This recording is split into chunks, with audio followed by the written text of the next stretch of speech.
Master शेर अगर मांस खिले तो कितनों तकलीफ में रही बोले ना चल जाए तो घास चढ़ के ना जी के बाद खाई बोले मास्टर खाई 10 दिन के बाद खाई लेकिन माँ से खाई ठीक है अब करे जा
आजकल बिरहा विलुप्त होखल जात बा बिरहा में ऐसा भड़ैती होखे लगल इतना भड़ैती होखल कि बिरहा का अस्तित्व खत्म होखल जाता कलाकार जितना बिरहा गावत ना उतना रात भर भड़ैती करत हो लेकिन कलाकार का दोष नहीं के दोष में केकर बात जनता का दोष बा आप लोग पसंद करेला तो करेला खाओ आप लोग चाहो तो बुल्लू मस्ताना सरो सरो गई ना चाहो तो 10 मिनट के अंदर बिरहा बंद हो जाए हम अपने घरे घरे आप लोग घरे गए लेकिन आज एगो बिरहा आप लोगों को सुनावे चल दिया और सुनिया लो सच्चाई क्या है समाज के लोगों के लिए हमारे समाज को इसी तरह से ठगा जाता है लूटा जाता है ब्राह्मणवाद में फंसा करके झूठे अंधविश्वास बढ़ा करके दिखा करके असली को गलत गलत को सही बनाया जाता है सच्चाई यही है आम को अमिली और अमिली को आम दिखा करके और सत्य है कि अमिली नहीं है आम है फिर भी हम कहते हैं एक रामायण की सच्ची अरे को काल्पनिक बात नहीं है कौन पृष्ठ में लिखल बा कि हो आप लोगों को बताइए ना हम ऐसा भोगदास भाव लगावा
सर तोरे बिरहा के छापे चलत है एकदम रगड़त चल जाए तो बच के रही जहाँ से तोहार बिरहा उनके शुरू कर भाई लक्ष्मण जी के शक्ति बाहर लगल हो सारी बांदरी सेना शोक में डूबा हुआ है भगवान मर्यादा पुरुषोत्तम राम जी लेकर के गोद में लखन जी को रो रहे हैं फूट फूट करके मैंने बहुत भारी पाप कर दिया बहुत भारी पाप कर दिया आज तक जमानत ताना मारेगा लेकिन बिरहा में कवि जी बड़ी पुरान गजल का नमूना लिखले हो बोले के क्या बतिया वो कहेंगे पीछे वाले चपले हुआ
गोद में ले ले हूँ लक्ष्मण जी की।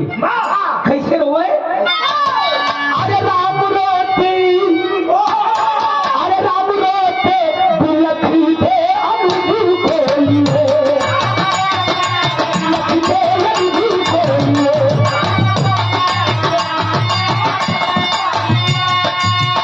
राम रोते बिलखी थे अंगूर खोलिए, आज दुनिया में कोई हमारा नहीं। राम रोते बिलखी थे अंगूर खोलिए।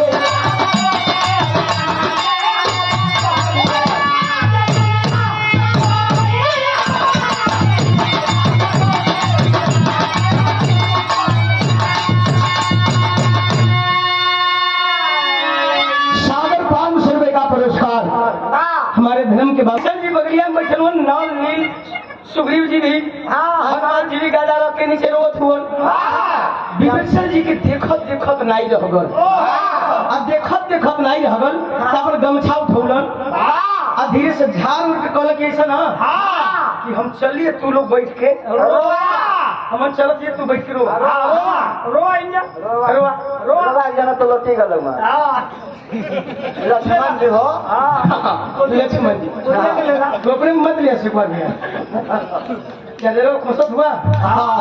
देखा अर्थ बताओ चाहत हुआ देखा लाइव में बता तो हमारे मोबाइल एक डिस्चार्ज लगा था। हनुमान जी उठ के बैठा हो तुम बैठी महाराज। विभीषण जी कहलो कि कहा बैठी तू लोग उपाय नहीं सोचत हो बैठ के रोत हुआ। ये अपने आप के भगवान कालन ये भगवान हुआ इनके उपाय सोचे चाहिए। कल सूर्य उदय हो जाई लक्ष्मण जी का काम तमाम हो जाई तो बैठ कर पूछत हो भगवान राम क्या करे दुनिया में सबसे बड़ा पापी हो यही है पापी विराह में कहानी से भाग गई बस सब हवा।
सबसे नालायक पुत्र हूँ। मेरे ही कारण मेरे पिताजी की मौत हो गई राजा दशरथ जी की। मेरा भाई जो मुझे अपने कलेजा मानता था भरत आज जिंदा लाश की तरह जी रहा है। इतने ना मेरे ही कारण सीता पे मुसीबत आई है, मेरे ही कारण सीता पे मुसीबत आई है, मेरे ही कारण लखन जंग में धाराशाही है।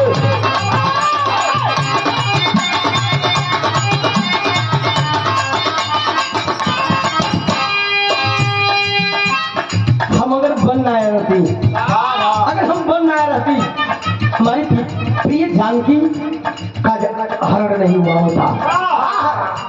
अगर मैं बन नहीं आया होता तो मेरा दुलारा मेरा प्यारा मेरा अनुज लक्ष्मण आज धाराशाही नहीं हुआ होता। सारी दोस्त मेरी है और मेरे ही कारण माता तीनों मांग हो गई।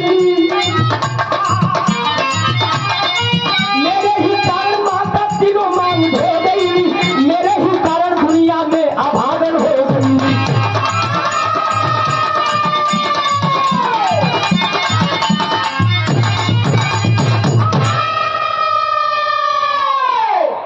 कहने कि मैं ही वो नालायक पुत्र हूँ जिसके कारण मेरी तीन माँ विधवा बन झेल रही है। अब कौन क्या करी हमने कुछ समझ में ना आया था। विभीषण जी धिक्कारत हो चुप रहा मरद अपने आप के राम कहेला अपने आप के भगवान कहेला थोड़े उपाय ना सुनत था। कहन कि नहीं भैया हमारा दिमाग फेल बा, हमारा दिमाग नहीं काम करत, हम करी से का करी। तब विभीषण जी बतावत हो, बीवी से बतावत हो कि सुना अगर तुहार काम ना करत तो हमार दिमाग काम करत हो। एगो काम करे, लंका में एगो सुखाइन बैल हो, ये वो के लिए याद ही लक्ष्मण जी जी हो। भगवान फिल्म का मास्टर तन से लाइन बड़ी पारंपरिक गीत लग गई।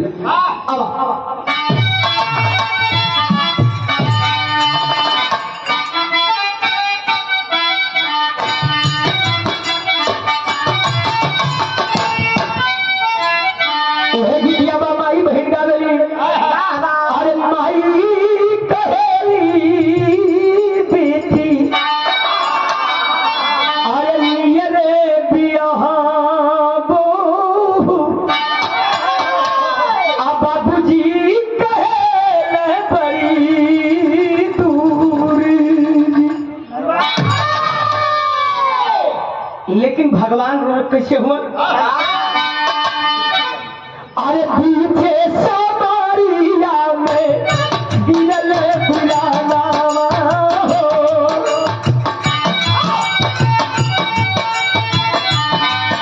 अरे पीछे समारिया में गिरल बुलावा हो, यही गोदी रुए भगवान हो।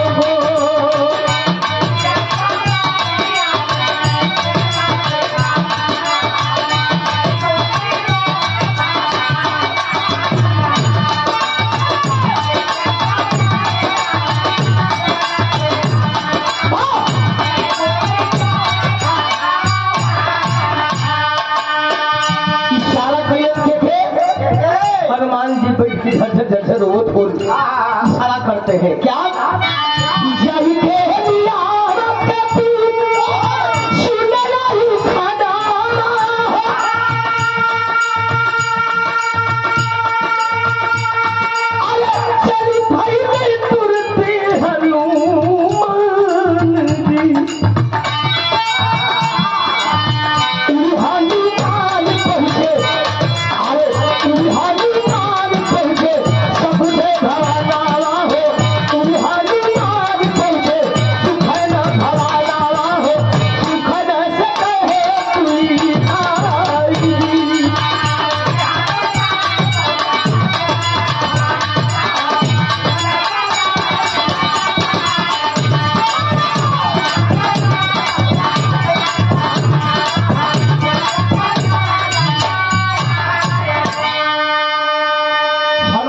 के मर्यादा पुरुषोत्तम राम भगवान इशारा कैलन, जाइए और आप ही हैं जो ला सकते हैं, आपका देखल रास्ता बाहर।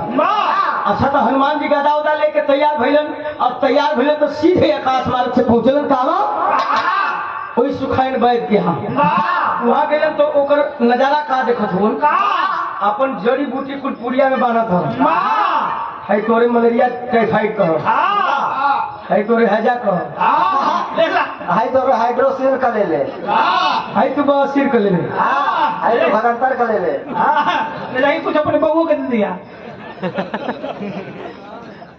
ए भैया अपन जगह जगह जड़ी बूटी बांधा तो तब तक वही जाकर करे जय श्री राम, मार हटा चरण में क्यों नहीं कर ले तो लगे भैया तू क्या हुआ,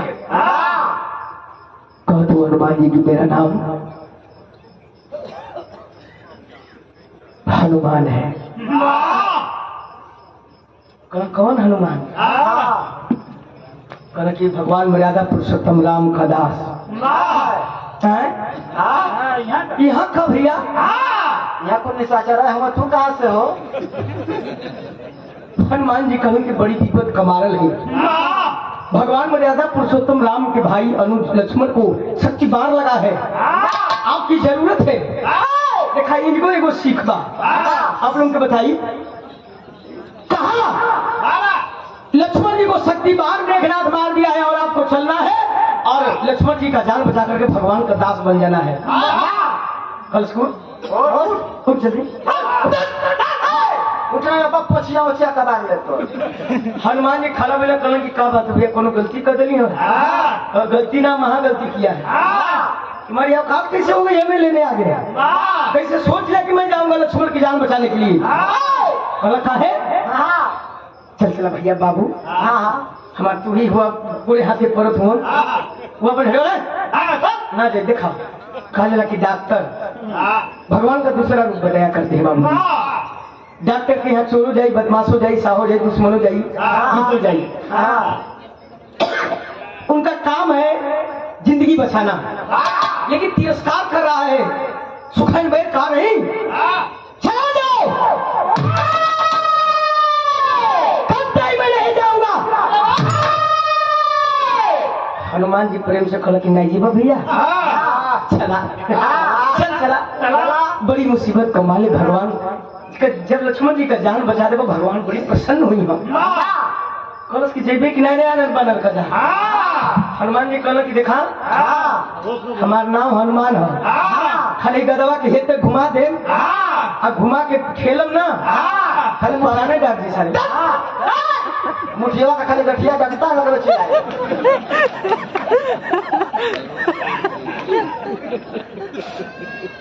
अब वो हर बड़ा है कौन बिरहा में अरे स्वर्गीय बुल्लू गुरुजी वाली तेरे लगे मास्टर साहब।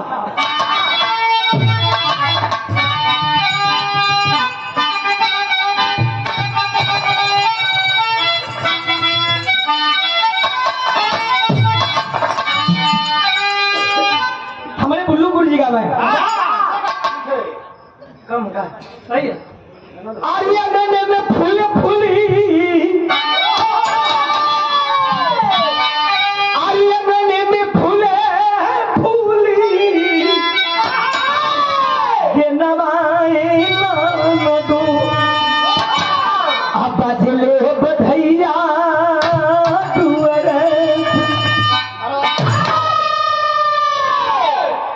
लेकिन हमारे गुरु जी श्रीमती गीता त्यागी जी का जब जवानी आई तो सरोज कुक्का जन तो कोई नहीं तो रही जैसे कोनो ननद रहो कोनो भौजाई रहे दोनों जवानी में एकदम मरमराई रही नीचे से ऊपर तक जवानी खाली एरिया में आई जवानी पूरा शरीरिया में रहा। अच्छा तोरे मेहरारू कब जवानी आई कि ना का है एकदम आई रहा। अरे का जनी आई तो बिहार में रहा नहीं जवानी नहीं देखा ना कब के देखल इनके मेहरारू का जवानी इनका बाबू देखला खड़ा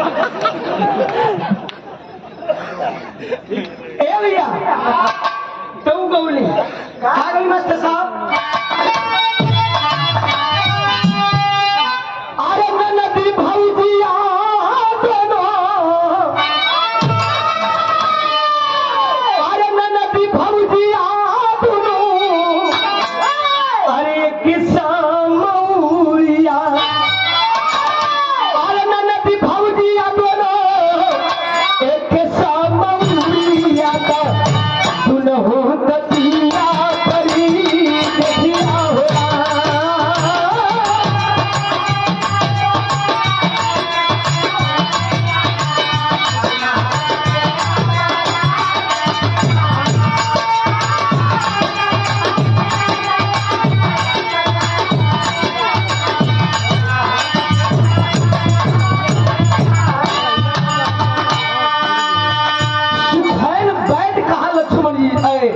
हनुमान जी से गौरव नहीं लखन के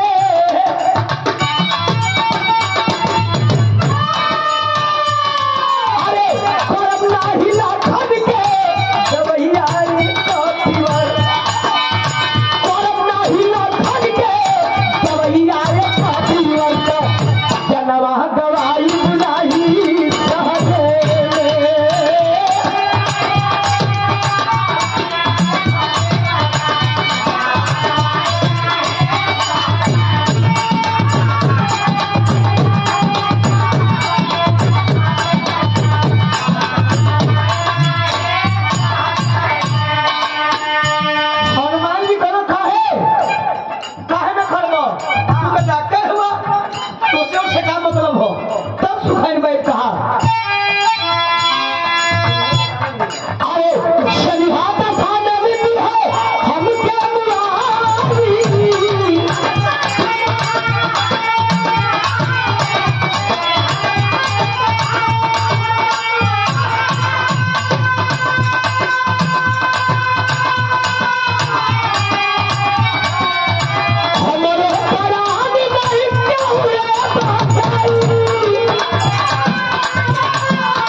तो मेरे बाल बच्चे से कोल्हू में पेरवा देगा।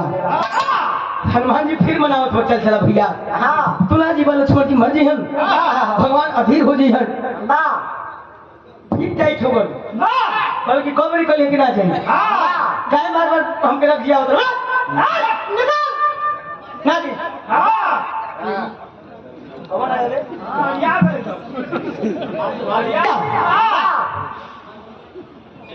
कहले कि हमको कुछ दिखावे के पड़ी। कहले कि सुना सार एक जरा मार धरती में धसी बा रावण जानी तो मुआई हम तो अबे मुआ थे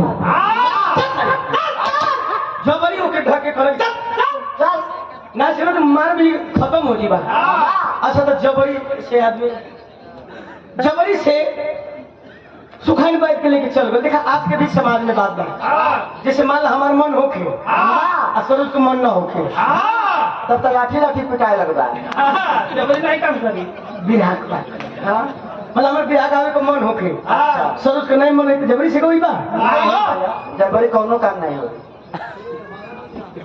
अगर होइबो कहीं तो बिगड़ जाए। वही तरह ले करके सुखाइन बैठ को और हनुमान जी चलन हो रामा दल में तो बिरहा में तेरी स्वभाव लिखा अपना बात और बढ़िया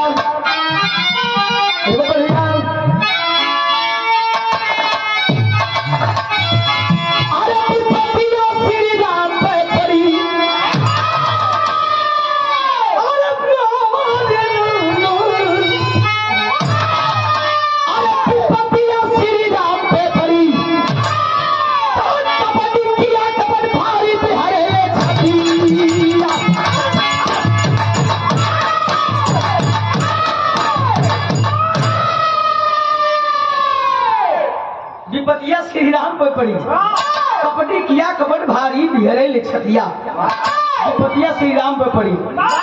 चोर देखा कर कहे कि ये लोग देहात में कहला लोग की चोरी छूट लेकिन तुम फिरी ना छुपी चुगलखोर का चुगलखोर ही छोड़ा दे लोग लेकिन कहीं ना कहीं अपन चुगलाई कही दी छली कपटी अपन छल कपट जरूर कर दी सुखाइन बैठ सोचता कि जबरी से ले चलता रहा जियाई पे ना बल्कि मुआ दे जियहू लग रही हो तो जिया ही ना सुखाइन बैठ गया। यहाँ तक आप लोग रामचरितमानस में और रामायण में आप लोग पढ़े होंगे देखे होंगे टीवी पर भी और रामचरितमानस में पढ़े भी होंगे। सुखाइन बैठ गया है और कहा कि ऐसे नहीं जिएंगे कोई अगर धावलागिरी पर्वत से संजीवनी बूटी ला देगा तो हम जिला देंगे ना। अब दिमाग लगावता आप सोचिए लोग सुखाइन बैठ दिमाग लगलस कि धौलागिरी पर्वत से कोई जाएगा लाने के लिए जमीन तुमने हनुमान जी गदा उदा लेके तेरों कर की है तेज हका से कल कि मैं जाऊंगा जय श्री राम जो वहीं आके बोले करो सुनो सुनो सुनो सुना जात तो जरूर हुआ लेकिन एक बात याद रखी हो धौलागिरी पर्वत पर जहाँ संजीवनी बूटी हो जहाँ दीपक जलत हो आप लोग टीवी पर भी देखले होगा ये दिखावल गड़बा वो जानता था गरीब बूटी को काम है प्रतिदिन वह काम करे तो जानत रहे कि भर पहरिए दीपक जलत हो लेकिन गेम खेलता का गेम खेलता कि कहब कि दीपक जलत तो जई हाँ आ सोचिए कि भर पहरिए दीपक जलत होता कि हो जइया कौन संजीवनी बूटी हो कौन तो फिर जइया ओकर बाद अइया फिर पूछ के फिर जइया देखे अइया पहले हो जी ध्यान लक्ष्मणी मर जी हमारी हर सो बची बोलो से यह दिमाग लगलो हनुमान जी से कहलस हनुमान जी चलल हो तो भी हमें भाव लगा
जैसा सोचा वैसा नहीं हुआ। सुखैन बैल जैसा सोचा था वैसा नहीं हुआ। वहाँ गई ना हनुमान जी पूरा बहुत पड़ी दीपक जलता। हाँ देखलन घबराएगी ना का करी। अब फिर जाई पूछ के आई फिर लेके जाई चल बिहान हो जी काम खत्म हो जाई। हनुमान जी आप लोग टीवी में देख लो हम ना कहते हैं। हाँ पूरा पड़ी उठा लेना और उठा के जब रामा दल में पहुंचना अब विचार करिए लोग। ऐसे मतलब है कि असली चीज का है। आप लोग सुनीला बिचारीला हमन कलाकार गा दिला। सबसे बड़े के ज्ञानी और कलाकार आप लोग हुआ। जब देखा सुखैन बैल कि तो पूरा पढ़िए लेके आकर घबराए गए। अरे सर भाई का आदमी है कि दानव है कि तो हम जब दिमाग लगोली तो फेल कर भैया ग्राम सोया लोग लेके हनुमान जी ना मार पसीना पसीना बोलो गए सुखैन बैल की कहूं सारे उठ आओ कमा रहे हो कमा रहा कहते कि जल्दी उठ जरी कबार के लिया अलिया के पीस के जल्दी पिया हनुमान जी जीजा। अरे क्षमा करिए लक्ष्मण जी जीजा हमके सुकून मिल जाए। कल सुना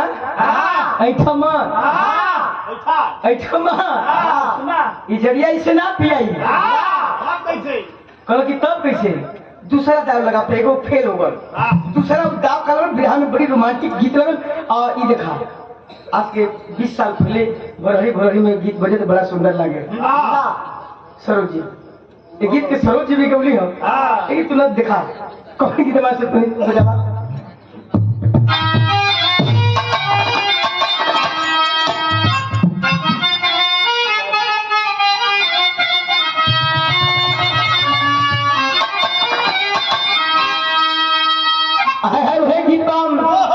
आजकल सुनबे कैला देवरा ढोली छटना बा पियवा पतिया नतन पटना बा देवरा ढोली चटना बा हम मर्द के मेहरारू नाती बना देते हैं सब। यही करी लतिया बते सब। हमारे पार्टी में कुछ आदमी हो जो लतिया से चलो हम काहे के नाम घरे जाइए भैया ना घर को मत करिया। एगो कुछ दिन पहले बस सरोज जी गीत आई रहल समियाना को चोप देवे ढोलिए में घूम तो लेडी जवा गौले रहल सामान में फेंकारे कि चोप भोकता रे ओकर जवाब में खेती सरकी अवरी दे रहल वो लेडी सामान बात सट नहीं तो पीछे से हट निकाल बोले बहुत कुछ जरूरी है। सामान नहीं तो बस हटिए प्लेटफार्म छोड़ भैया कुल आजकल गीत आती से माई बहन कैसे एक गीत आई रहे वही जगह दाते काट दिहना राजा जी भैया से काट लगा राजा जी सलाह तक के उठाए ना लगो क्यों कौन जगह है नहीं पता लगा मौसा लल भैया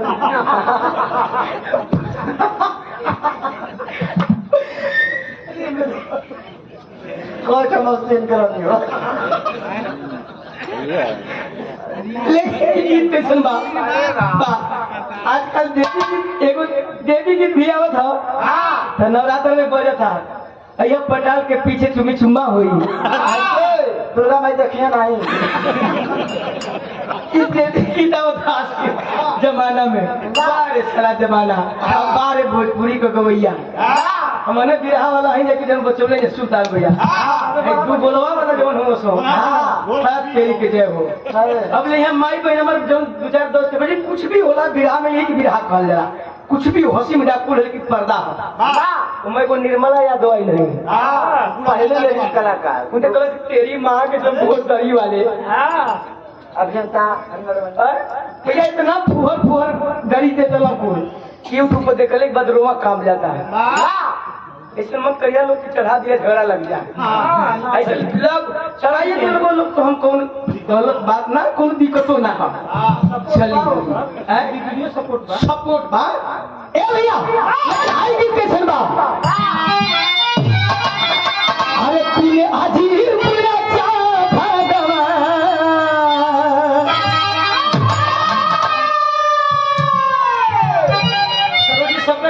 तरीका अलग अलग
तुलसी बाबा लिखला ना तो रामचरित में कोई पढ़ल ना तो कीली पे के इतने तक दिखाओ ना कि सुखान वैद्य संजीवनी बूटी पिला दिया लक्ष्मण जी की मूर्छा टूट गई।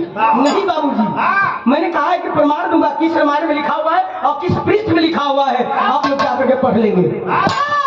सुखान वैद्य कहा भगवान मर्यादा पुरुषोत्तम राम से कि खीर चाहिए श्रीमान,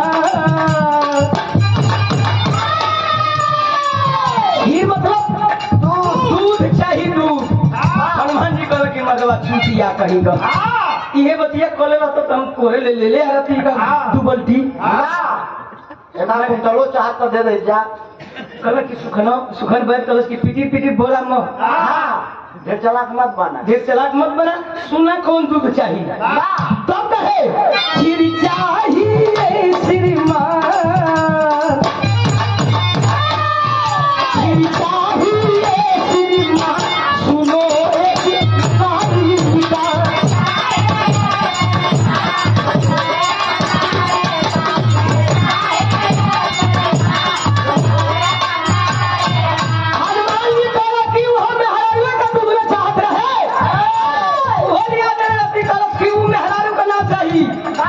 कौन मेहरारू नहीं, कौन मेहरारू को चाहिए एक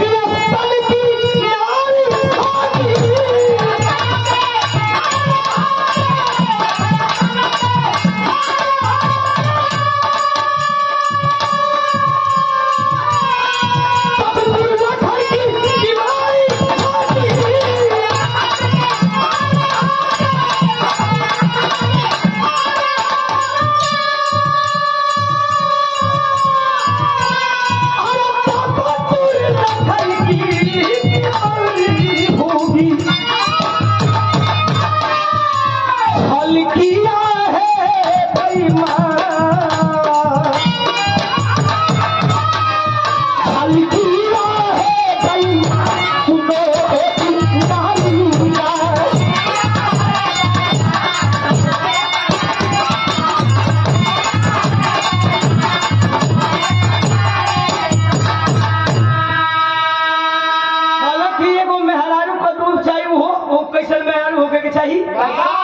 एक स्तन वाली मतलब एक छाती होके खाली हो करे। अब सवाल बा आप लोगों से, धरती पर कई को मेहरारू वाली से एक छाती वाली एक स्तन वाली क्यों के मालूम बा?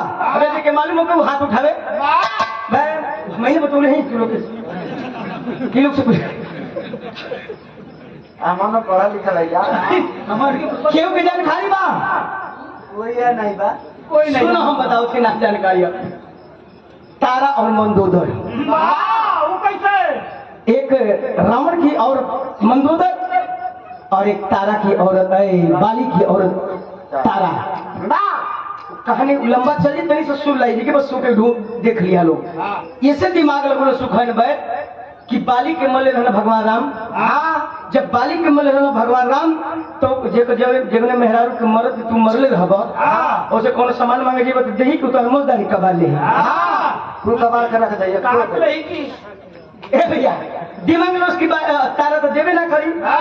अब भगवान का सभ्य दुश्मन रावण है तो मंदोदर कहाँ से दे? दूधवा ना मिली तो बहाना मिली कि दूधवा ना मिले तो डरिया पिया कैसे ये हरो से बच जी से बच जाए। हनुमान जी कहना कि रुक वो हुई मिली तो मिली नहीं तो जय श्री राम। रुक एक चट्टी देखे दे चल हनुमान जी कहाँ पहुंचना मास्टर साहब?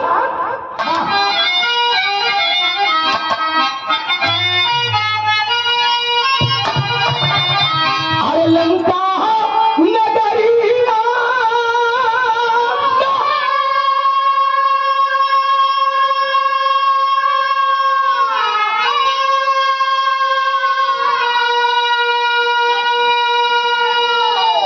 ए बाबू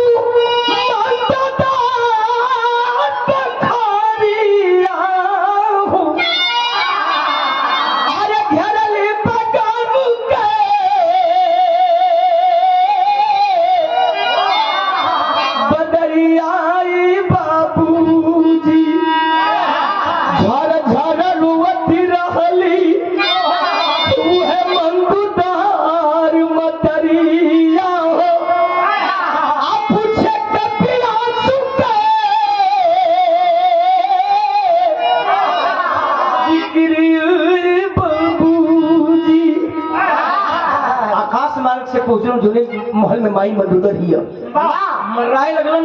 उस महल से हाय बेटा हाय लाल कह करके एक औरत की रुवाई सुनाई पड़ी कान में। हनुमान जी कहलन कि ये करे कौन विपद पड़ल है, कौन रोत हियो।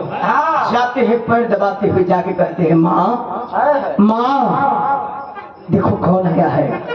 मंदोदर आंसू पोंछते हुए देखती है, कौन हो बाबू, कहाँ से आए? भैया किशन अल्लाह ए भैया पूछते हैं कौन हो तुम, कहाँ से आए हो, क्या नाम है तुम्हारा?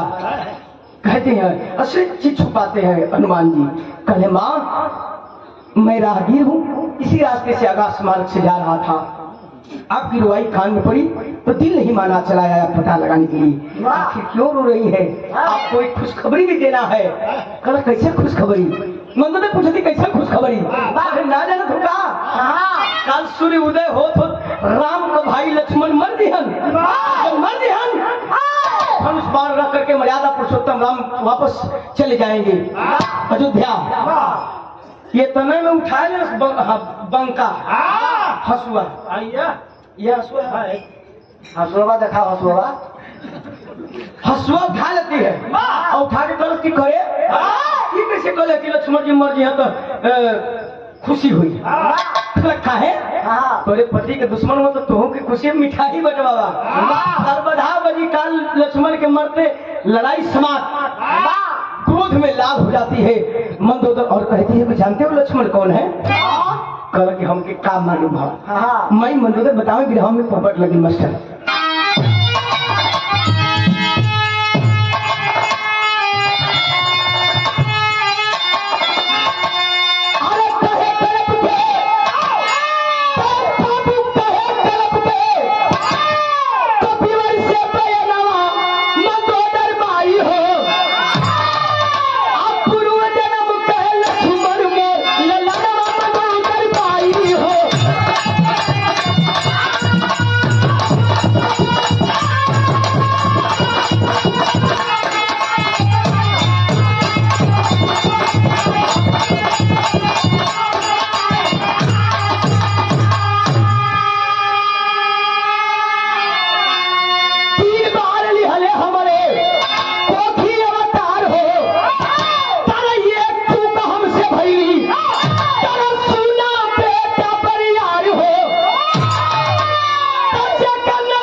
लक्ष्मण के हो पूर्व जन्म का हमारा बेटा हुआ, 3 बार हमारा कोख से अवतार ले हुआ। एक चूक का नतीजा है कि आज रण में धाराशाही हो, तो एक चूक ना भैया तो दुनिया में कोई माई का लाल पैदा ना रहा जो कि लक्ष्मण जी के मार के गिरा दे। जौन रोगिया के भाव वह बैदा तब जिया देबू का उनके मंदोदर कहली कि अगर हमके जियावे लाग रहत ना तो जिया देती। कहते कि माई तोरे पास से दवाई हो। कल की कौन दवाई? कल की एक पसर अपन दूध दे दा। ये लगला मजाक करे। बुढ़ाई में दूध निकला था, दोनों तो झोले गलवाए।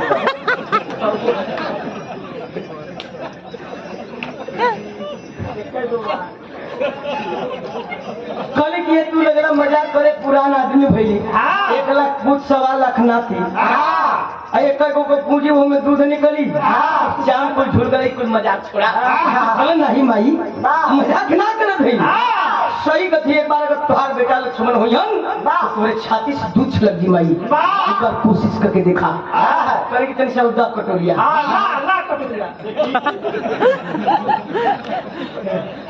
देखल हनुमान जी अपन स्तन दबावे लगले, जैसे जना था कि आज एक लड़का पैदा वाला छट दबोली तो दूध बाबूजी कटोरी भर करके छलक गया।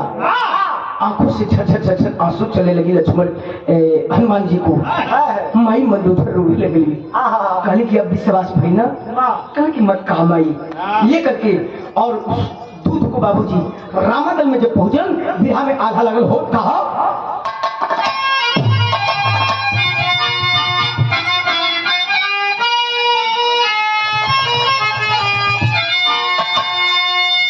एगो बात याद रखिया कि अरे चलना ही छाल को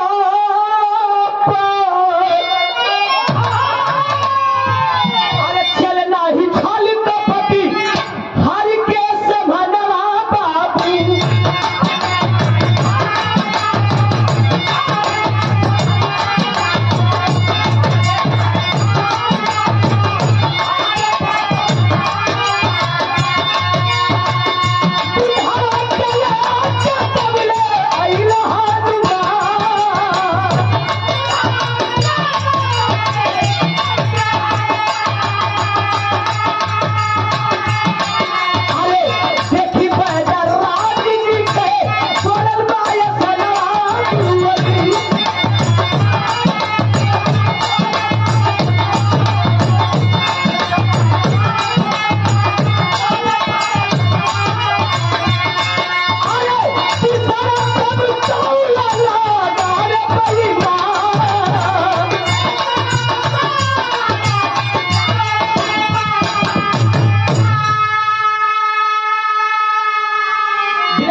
लाते हैं हनुमान जी और देखते देखते भाप गया सुखैन बैठ कहा रे बाप रे बाप ये तू ला दिया कैसे ला दिया हनुमान जी तो हमारे गुस्सा में रहना ला रख के दूधवा कहला चेक करो कि चेक कर हाँ कि नहीं मंदोदर को तो उस दूध से बाबू ज्वाला निकल रही थी देखते देखते पहचान लिया सुखैन बैठ सारे तो बड़ा सागिर आदमी में कहीं के भाई और क्या करी कल की जल्दी से जरिया भुटिया पीस आई दूधवा मिला के पिया दे लक्ष्मण जी कल से ना ऐठा मत नहीं पीसा ऐठा मत ऐसे नहीं हम पियाई वही ना कल के तब के पियाई तब कहे कि अरे भुटिया के पीछे बदे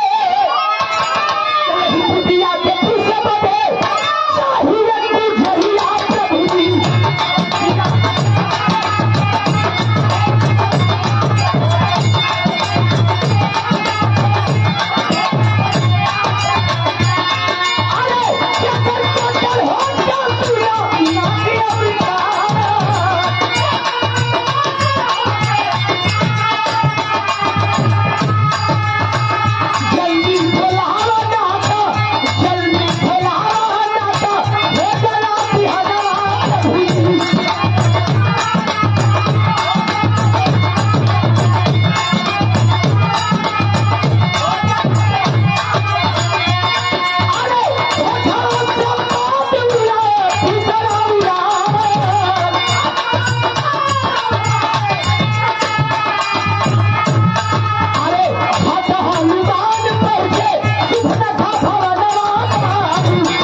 एक पीछे खाती वो मेहरारू चाहिए हनुमान जी फिर कुछ एक भी कुछ बताओ कहने वो कि कौन कौन सी चाहिए भी जरूर बिहान हो जाता देखो तारी कोने मेहरारू ले आ रही कल से सुना ऐसे वैसे मेहरारू ना चाहिए तब वैसा चाहिए कल की जौने करना और कान कटल गया हनुमान जी कल की मुआ दी काम खत्म हनुमान जी अरे लक्ष्मण जी का कथा भर कल की सुख नखा के कहत हुआ खा केवरी कोई हका हाँ वही के लिए तो वही पीस के पियाई जब हो न चुकस तब तो वही ना वही के लिए समझ ना काम कर ले ना वही जान बचावे वही जान बचावे कल के हम का करी तो नहीं लिए तो वही पीसी में पियाई हमने थोड़ी पी जी हम ज्यादा मन देता हनुमान का रुक एक चट्टी और देख से बात सुन ली अब आगे कुछ कल दूं कुछ कहे को के अब देखो अगर आगे कुछ कल तो मुआ देवी जी के भले हनुमान जी के लक्ष्मण जी नाथ जी हम संग ही फूकल जी तू हूं के हूं के हमें चौका का जेल में अच्छा समय चौका का जेल हां ऊपर जेल के बाबू रहना पुराना जमाना का जेल हनुमान जी चल मन पहुंचल कहलन वही सुपना खा के महल की तरफ, महल के करीब पहुंचना तो कोनो मेहरारू हाय राज कह के चिल्ला थी रजऊ हो रजऊ चिल्ला के रोतिया। हनुमान जी कहने गिल्ला जहाँ गई डरोरा नहीं वहाँ पर पाथर पानी। अब बताइए एक कौन दिमाग लगाई गई हो रजऊ रजऊ एक और कौन राजवा रहा कि मर गल हो विपद पड़ल ए भैया। हनुमान जी पूछ रहे कि देवी देवी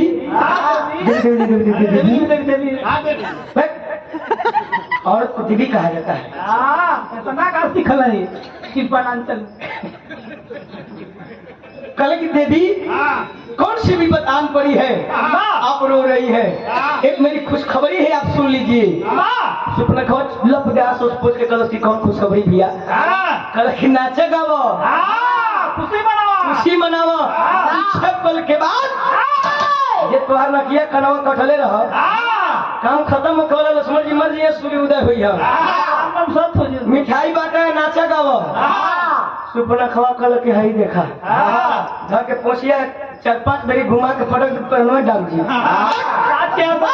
अरे खा चल मेरे कैसे तू 15 किलो छोड़ दी मर जा तू नाचा गावो कल काहे और नाकन कटने हम खुशी ना मनेबू तोरे भाई के दुश्मन तोहार दुश्मन कल कि तोरे दुश्मन सुपना कहते तोरे दुश्मन हम कैसे कल की सुनाओ ताले मन करता कि काट ले पोछिया जड़ी से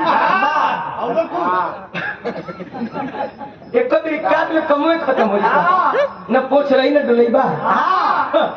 हनुमान जी कहल कि काहे का कुछ लगे ला का तुहार तो कहलस कि अरे पूर्व जन्म देखो अरे कहो जन्म देखो दिलहिन कहैली कपिलरी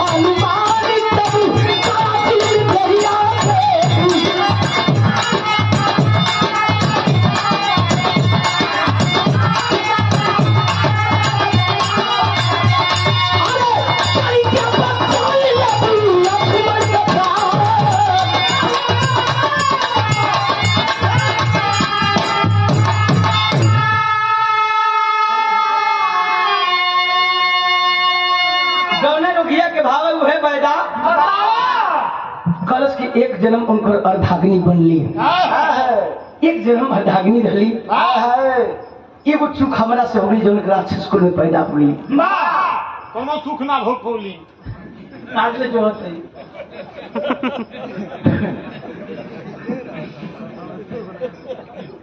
एक बार आशा व दिल में उनकर दासी बने का मौका मिल जाए एक बार उनकर दासी बन जाती उनकर दुल्हन बन जाती आवागमन से मुक्ति हो जाती एक तंज का छुटकारा मिल जाता। रोज ही झझ झझ सुपने खा कहले कि देवी रो मत का उनकी जिया सकेलू कहले कि हमरे बस के बात रत जिया दे कहे बा तोरे ला दुनिया में केहू ना जियाई अगर तो एक दिन के पति रहलन तो चल के जियादा भगवान थोड़े पर प्रसन्न हो जी कहले कैसे चली रावण के पता चल जी तो बोटी बोटी काट दे कहले कि रावण के काहे और क्योंकि पता न चली रावण के पता चला आवा यहाँ पर बैठा आवा यहाँ पर बैठा क्या मत लगे हनुमान जी कहे बस एक कन्हैया बाबा लप दे बैठा 2 मिनट ना लगे हम पहुंचा दे तब कि तुम न शब्द चढ़ जा लेट मत खड़ा अब सारा के बैठा तुम छोड़ के बैठना ऊपर साड़ी के बैठिया कैसे बैठिया बैठ नहीं सकल हनुमान जी अरे शरीर रहा लमछर शरीर का रहा ए भैया सलाम के सुख लिखाई कंधा पर बैठल 2 मिनट पहुंचले रामादल में आ जब रामादल में पहुंचल कहले कि हो गल देखल सुखाइन बाय लगा तो धीरे धीरे सरकावे लगा पिछाड़ी अपन कहल सरकार में कोई दबा के बैठ अब जाए कहीं ना पिछवा से लगाई यह ना लगाई बेटवा गदवा का ठेलत परनवा डाक जी संग ही फूकल जी लक्ष्मण जी संग कल जल्दी लिया सुनजी नहीं बूटी लाया बाबूजी सुखाए बैठ सुख न खा पी सतिया पीस के एगो बात करस भगवान मर्यादा पुरुषोत्तम राम से का कहत भैया खड़ी लग कैसे सर दिया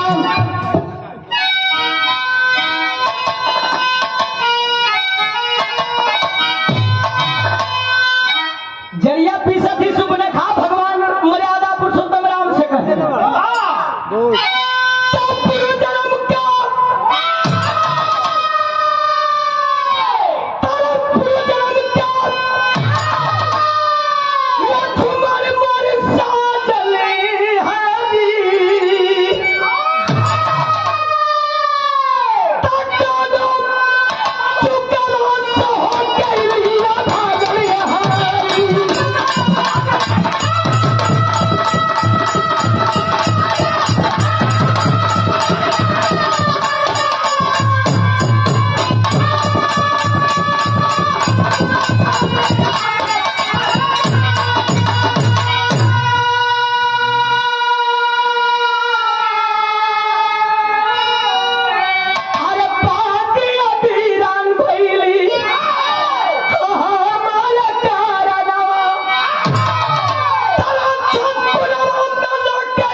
साधन हरी कौन चुकवा से हो गई भागने हरी आज एक जन्म उनकर दासी बने का उनकर औरत बने का मौका मिलल एक जन्म और उनकर धागनी बन जेती ये माया मोह के तन से तन से छुटकारा मिल जाए पीसत ये पीस के हनुमान जी सारा कसम जल्दी पीसा के मुंह में तबत ये खाले पई तू सूरज भगवान गए तो मुंह पर सियारी पेपर थी कल कोई में मेरा ना हां मेरा ना जुधो में मेरा के ये जंगा पर लेटा करके सुख लखा पियावत थी बूटी पियावत भगवान से कलश की एगो निवेदन बा एक बार खाली उनकर दासी बने का मौका मिल जाए कल की कोशिश करत ही हम बड़ा पलट जिया जब ये जंघा पर लेटा करके और बूटी पियावती तो बहुत का मास्टर अरे बूटिया के पिसवारी वही दूध में मेरा वाली तो अपन हाथों से कोई बूटिया पिया वाली